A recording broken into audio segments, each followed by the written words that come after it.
More news now. Looking inside the mind of a killer. New information sheds new light on the murder of a Wauwatosa police officer gunned down by her husband. Benjamin Sebena pleaded guilty to shooting his wife on the job Christmas Eve. And in just a few days, he is scheduled to be sentenced. Sebena's attorney and his family want the judge to be lenient. Our Cody Holyoke is here with more. Cody. Well, Mike and Carol, just days from learning his fate, Ben Sebena, through his attorney, is making a push for parole. He maintains his time in the military pushed him to consider suicide and that the murder of his wife was merciful. I was a Marine. We're trained to kill. We're trained that death is okay.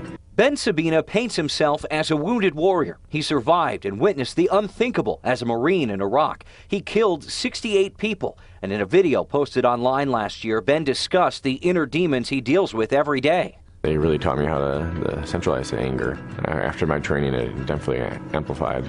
A year later, his wife, a Wauwatosa police officer, is dead. What's your plea to that charge? Guilty, Your Honor. Sebena admitted to shooting her Christmas Eve, and now he's pressing for leniency. Defense attorneys filed dozens of pages ahead of Sebena's sentencing, asking the judge to take the man's post-traumatic stress disorder into account. They included military honors, testimony from friends, and Ben Sebena's own mother, who documented her son's decline, writing, quote, "Our son is sick, sicker than we ever realized." Doctors painted Ben Sebena as suicidal. He says he discussed killing himself with his wife. Ben maintains Jennifer couldn't live without him, so he killed her so she would get into heaven.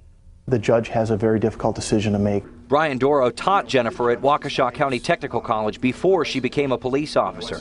He understands both sides will try to make their case, but admits the law enforcement community is watching this closely. It's a tragedy all the way around, and I'm hopeful that once he is sentenced, that provides some closure for this.